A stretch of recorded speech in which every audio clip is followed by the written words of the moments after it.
It is also worth mentioning that I don't accept the common metric that locates Nazis on the right. They were nationalistic socialists who were teamed up with Stalin for the first part of the war. We should want nothing whatever to do with them, meaning that I'm not trying to break up a coalition here. I want to deny them entrance into the coalition.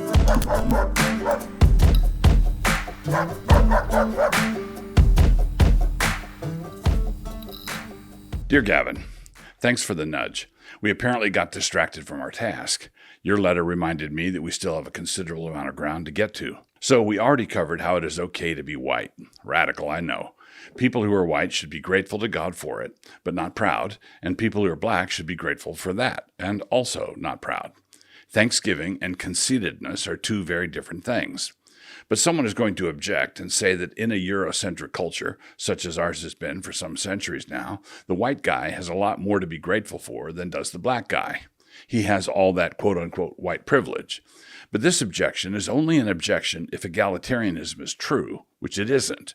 Another name for privileges is blessings, and those who have had more blessings should be all the more grateful. That, and they should be generous and eager to share.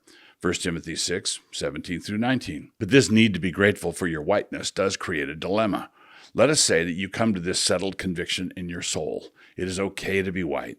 You breathe deeply and are satisfied. But if any of the progressives of your acquaintance get wind of this new demeanor of yours, you will almost certainly find yourself assailed and upbraided as a racist pig. In fact, you can also be assailed on those same charges simply for being white. And if you compound your guilt by refusing to acknowledge any guilt, the accusations will automatically ramp up to the next level. You are compounding the sin by refusing to acknowledge any sin in it whatever. But if we've done our work thoroughly here, that won't bother you at all. Every Christian should be comfortable in their own skin, regardless of what color it is. Individual behaviors can change, and under the influence of the gospel, cultures can mature and grow over time, as Paul exhorted Titus regarding the Cretans, Titus 1, 12 and 13. But the blueprints of your DNA, blue eyes, XY, white skin, blonde hair, are both a gift and an assignment from God. Obey your chromosomes. Actually, thank God for your chromosomes, and then obey them. Embrace them. Walk with them. They are to be your lifetime friends. However, this will create a new challenge for you, and that is our topic for this go-around. You will at some point find yourself in company with other white people who are also being harangued as racist pigs, but their attitudes, demeanor, and arguments seem to be strikingly different from yours. The left lumps you all together, and a number of these people would lump themselves together with you as well. They want solidarity on the basis of color alone, regardless of what faith or worldview undergirds the understanding of that color. You are grateful to God for your heritage because it is the one that God gave to you. When someone gives you a birthday present, you say thank you, and you say thank you for the gift that you were actually given. You are grateful for it. But suppose you're watching someone else receive a birthday present, but instead of saying thank you, he went and said something like, "This vindicates my claim to be the heir of the throne of Mundanar and suzerain of all the waterways to the west. I am of the true seed royal, and I will receive your embassies and tributes now."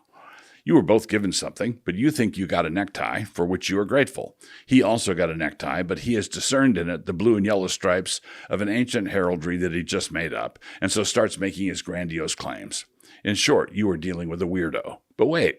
Let us compound the problem. Suppose the world is being run by a different brand of weirdo, the leftist weirdos, the makers and manufacturers of Clown World. These are the weirdos in charge. These are the people who say that anybody who owns a necktie must think they are better than everybody else. They have spent the last half-century attacking all wearers of neckties as colonizers, misogynists, racists, white supremacists, miscreants, and so on. Now, this other fellow with the necktie has apparently decided that if they are going to hang you for a thief, you might as well steal something, and so he is doing his level best to fulfill all the caricatures that they've been throwing about so recklessly. Instead of rejecting the slander and caricature, he embraces it.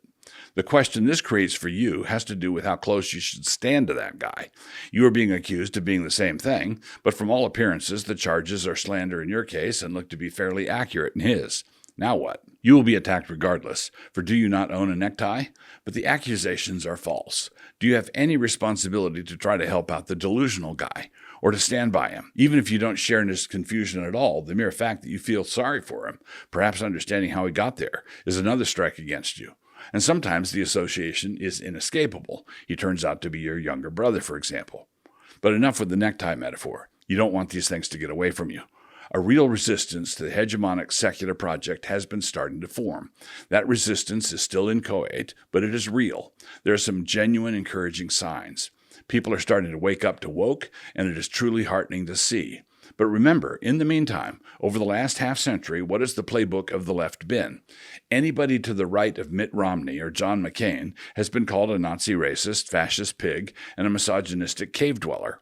And even those two room-temperature tapioca rhinos, as soon as they got the Republican nomination, became a Hitlerian threat to the left. Now, at just the moment when the absurdity of all this slander had gotten to peak levels, and all the normies were scratching their heads and asking, is it really racist to mow your lawn? We discovered that old Slewfoot, let us call him, had arranged for a bunch of people on the right to pop up and start saying a bunch of genuinely rancid and malevolent things about Jews, about blacks, about women, and we are all summoned to listen to these tirades. For are these not the sayings of the king of Mundanar and his friends? So at just the point when the asininity was going to be exposed to all, some low-rent intellectuals popped up in order to try to demonstrate to the world that the slander was not slander at all. Now these people are either malicious or midwits or both, or they are FBI bots. Just within the last year, various Hitler as Christian Prince memes have started to circulate widely. I even saw a video that wanted to lionize the 1936 Berlin Games as a cheeky exercise of white boys having their summer fun. And you may have seen the online ruckus that happened after I said that the maker of that video was presumably a Fed. Some folks admonished me for slandering the poor fellow like that, but it was a joke, not a slander. But even as a joke, it had a sharp edge. If that guy actually were a Fed, he wouldn't be doing anything differently at all. He wouldn't be behaving any differently. And he would also be due a raise and a promotion, for he is doing a fine job. His assignment would have been to make all activists on the right look like they were either morons or malevolent, and to make any responsible conservative leaders look like they were willing to harbor morons or the malevolent. Let us take a lesson from the Ray Epps episode. Americans, they're terrorists. Yes, you are. Guys, yes, you are. Guys, I'm not saying They've already given up their American American rights. Yeah, so I'm going to put it out there. I'm probably going to go to jail for it. Okay? Tomorrow, we need to go into the Capitol. Into the Capitol. What? No! Peacefully. Fed.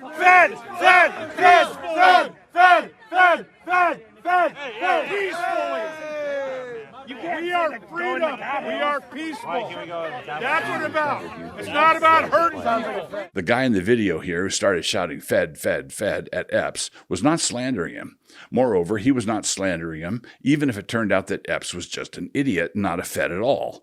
If you don't want to be called a Fed, then don't act like a Fed. So the only reason you should be willing to be close to any of these guys would be for the sake of fighting with them. Dead flies putrefy the perfumer's ointment and cause it to give off a foul odor. So does a little folly to one respected for wisdom and honor. Ecclesiastes 10:1, NKJV. Their folly has the capacity to be far more destructive in your life than any judicious cautions from you have power to influence them for good. At this point, someone is going to ask you about Netter, the no enemies to the right doctrine. Isn't there some wisdom in that? Yes, there is, but always be cautious. First, if God has enemies on the right, and he most certainly does, then I should also. There are God haters over here with us, and that bile and hatred will come out at some point. You don't want to be standing next to it when it happens. So then what is the element of truth in Netter?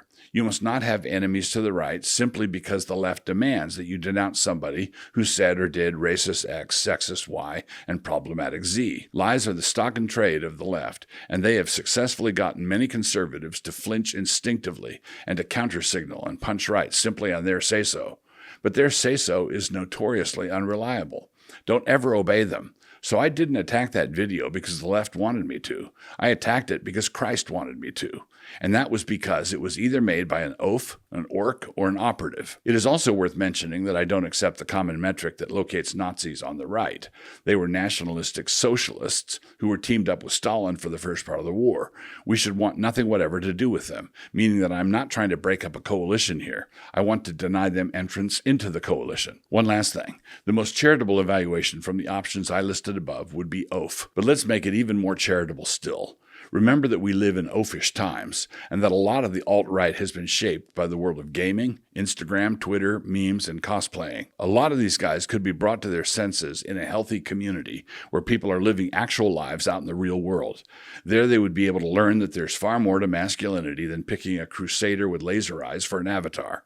And remember, this digital world does have one ameliorating quality. They are not actually hating real Jews. Their enmity is reserved for the Jew game pieces in their Dungeons & Dragons setup.